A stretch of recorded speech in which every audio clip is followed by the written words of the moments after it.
It's the month of Halloween, and exactly 1 year ago, Halloween Kills was supposed to release in theaters, but due to COVID, it got delayed until this year. So in actuality, the final Halloween movie was supposed to come out this year, but instead we're getting last year's Halloween movie this year, and we're getting this year's Halloween movie next year.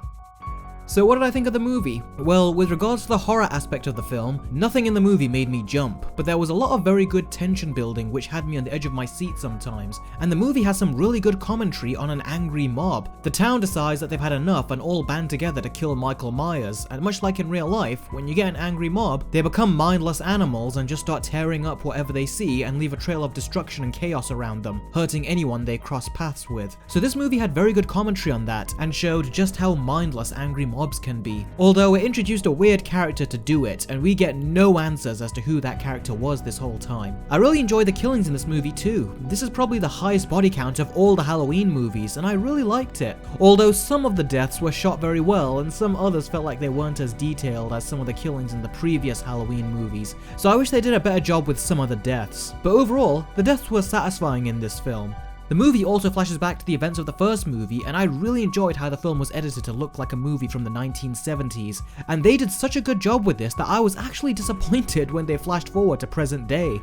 And the ending, people have said that it just stops and that the movie has no ending, and I personally don't understand this, because the movie ended in a very appropriate place to me. I mean, with the way people were describing it, I thought that we weren't even going to get a climax, but we do. We get a big climax with all the killings that you would want, and then the movie sets itself up for what is supposed to be the final sequel. So I wholeheartedly disagree with the criticism that this movie just abruptly ends. Now it's time for my complaints, and the biggest problem I had with this film is that I didn't like any of the characters. Even characters that I did like in the previous movie that I wanted to see further developed in this sequel were just so boring and one note in this film. And that's mainly down to the fact that they are not exactly the main characters of the film. We instead get newer characters that this film focuses on. We get characters from the first movie that have now grown up into adults, and although I really like that in concept, I just really didn't end up liking the characters. They very much felt like random extras that were hijacking the movie. These are usually characters that would do stuff off screen whilst we focus on the main characters, except these extras are the main characters, and a lot of them are just so stupid that I was actually rooting for them to die.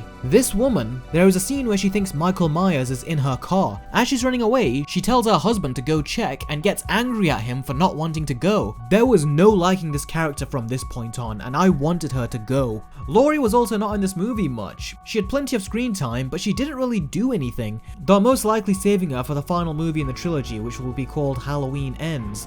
But coming off that last movie, she really does nothing in this film. And when some important character or characters die, again, I didn't care. Characters would say stuff like, "I'm going to go in and take Michael down myself," and those people were bloody stupid, and honestly, they had it coming. Michael has built a reputation for a long time of killing so many people, and for some idiots to go after him solo was dumb. They should have all taken him down at once and ganged up on him, but then you get idiots going off on their own and splitting their load, and that was so idiotic. You can't sympathize with that kind of stupidity, and I would go as far as to say that pretty much every person he kills in this movie had it coming. So Halloween Kills, it was really good with the kills, but it really lacked with his characters, and it just didn't feel as complete a movie as the previous Halloween did. So for me, this movie gets a 6 out of 10. I can't see myself watching it again. Maybe I could rewatch some of the kills, but that's about it. And also, considering that this movie was released during Halloween, I didn't really get a Halloween vibe from the film, which, considering I watched it in the month of Halloween and the film takes place during Halloween,